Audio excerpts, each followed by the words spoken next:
大家好，我是爱说真话的 Tiger。最近终端市场实在是太卷和充满火药味，先有一加，后有 Redmi， 各家都发布了自家在2000元档的主力出货机型。紧随其后，真我也发布了自家2000元档的主力机型，真我 GT Neo 6 SE 1699元起的价格，刷新了骁龙7 Plus 近3的最低价。这款机型和红米 Turbo 3的发布日间隔只有1天，很多人都非常关心这款手机和红米 Turbo 3相比有什么差异点。话不多说，接下来 Tiger 就来给大家做一个超详细的汇总。性能差异，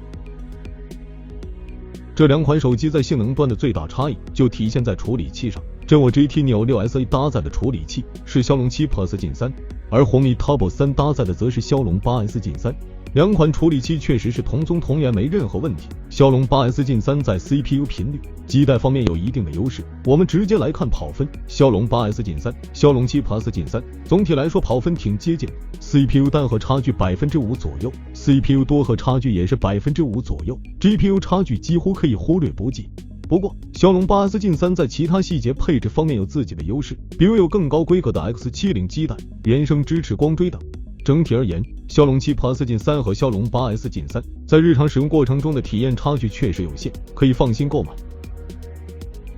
屏幕差异，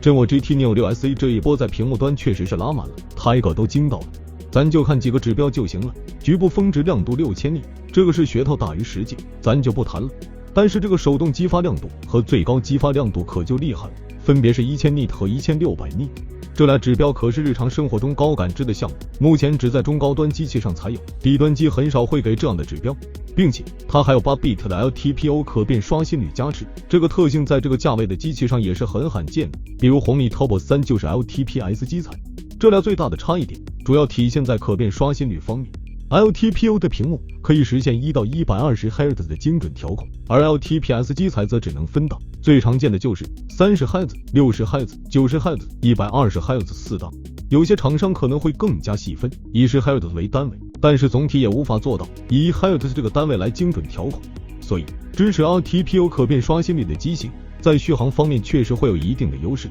因为它可以更精准的调节。当然了，红米 Turbo 3的屏幕素质也不错，也是 1.5K 屏，也采用了窄边框的设计，支持青山护眼。总而言之，在屏幕素质这一块，真我 GT Neo 6 SE 更有优势。形态差异，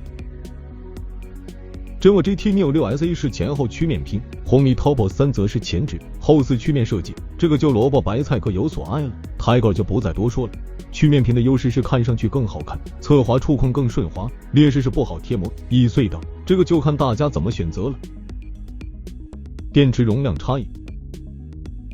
真我 GT Neo 6 SE 搭载的电池容量是5500毫安时，而红米 Turbo 3则只有5000毫安时，前者的电池容量更大， SOC 的频率也更低，自然要更省电一些。关于续航表现，大家直接看小白测评的续航数据即可。3小时综合续航测试下，真我 GT Neo 6 SE 的最终剩余电量是 67%， 红米 Turbo 3的最终剩余电量是 57%， 续航也是真我 GT Neo 6 SE 最大的卖点之一。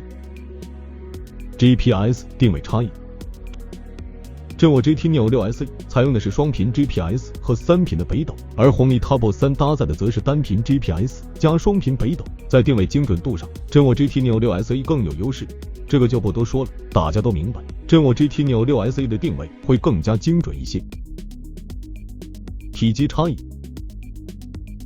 真我 GT Neo 6 SE 是191克裸机重量， 8.65毫米厚，红米 Turbo 3是179克， 7.8毫米，相比较而言，红米 Turbo 3更轻薄，真我 GT Neo 6 SE 由于电池更大的缘故，体积不会太好。以上就是真我 GT Neo 6 SE 和红米 Turbo 3的详细配置汇总，大家认为谁更好呢？话说回来，最近数码圈上演的这一出螳螂捕蝉，黄雀在后的大戏，看得 Tiger 还真过瘾。说到这里，大家以为这场大戏已经结束了吗？别着急，后面还有好戏。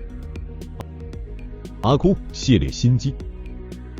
去年12月iQOO Neo 9系列正式发布，包括 iQOO Neo 9和 iQOO Neo 9 Pro 两款机型，而最近的消息显示， iQOO Neo 9系列还将有一款新机型。日前，一款型号为 V23395 的新机通过了3系认证。据博主李昂透露，这款新机为 iQOO Neo 9S Pro， 支持120瓦快充，充电器支持100瓦 PPS 和 PD， 和 iQOO Neo 9 Pro 机型的主要区别在于处理器从天玑9300变为骁龙8 Gen 3，其他配置基本没有区别。作为参考 ，iQOO Neo 9 Pro 配备 6.78 英寸 1.5K 144 Hz 8T 全天候超感屏，搭载天玑9300和自研电竞芯片 TU1，采用 6K 天幕 VC 液冷散热系统，前置1600万像素摄像头，后置5000万像素 IMX920 主摄加5000万像素超广角镜头，内置等效5160毫安时电池，支持120瓦超快闪充，2999元起售。除了 iQOO Neo 9系列新机外，iQOO 手机官方近日宣布 iQOO Z9 Turbo 行业首批搭载第3代骁龙 8S 旗舰芯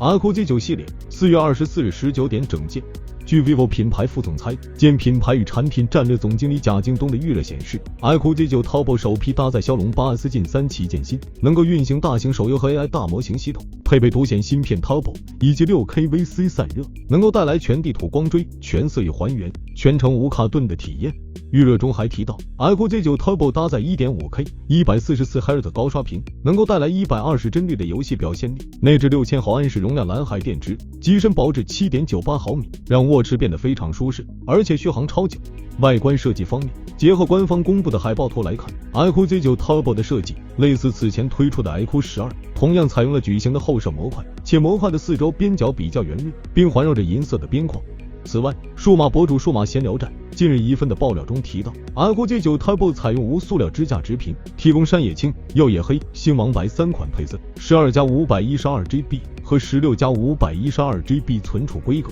除了 iQOO Z9 Turbo 外， iQOO Z9 系列还包括 iQOO Z9 和 iQOO Z9X 两款机型。同样来自于数码博主数码闲聊站的爆料显示， iQOO Z9 将配备一块 6.78 英寸 LINE 2D 直屏，分辨率为2800×1260，并搭载骁龙7 Gen 3芯片。 iQOO Z9X 将配备一块 1080P 分辨率的 LCD 屏幕，搭载骁龙6系芯片，同时全系主打长续航，搭载最高6000毫安时电池。作为对比，前代 iQOO Z8 配备 6.64 英寸 2388×1080 分辨率120 Hz 刷新率 LCD 打孔直屏，搭载联发科天玑8200芯片，前置1600万像素摄像头，后置6400万像素超清 OIS 防抖主摄加200万像素景深镜头，内置5000毫安时电池，支持120瓦快充，售价1699元起。iQOO Z8X配备 6.64 英寸 2388×1080 分辨率120 Hz 刷新率 LCD 挖孔直屏，搭载高通骁龙6 Gen 1芯片，前置800万像素摄像头，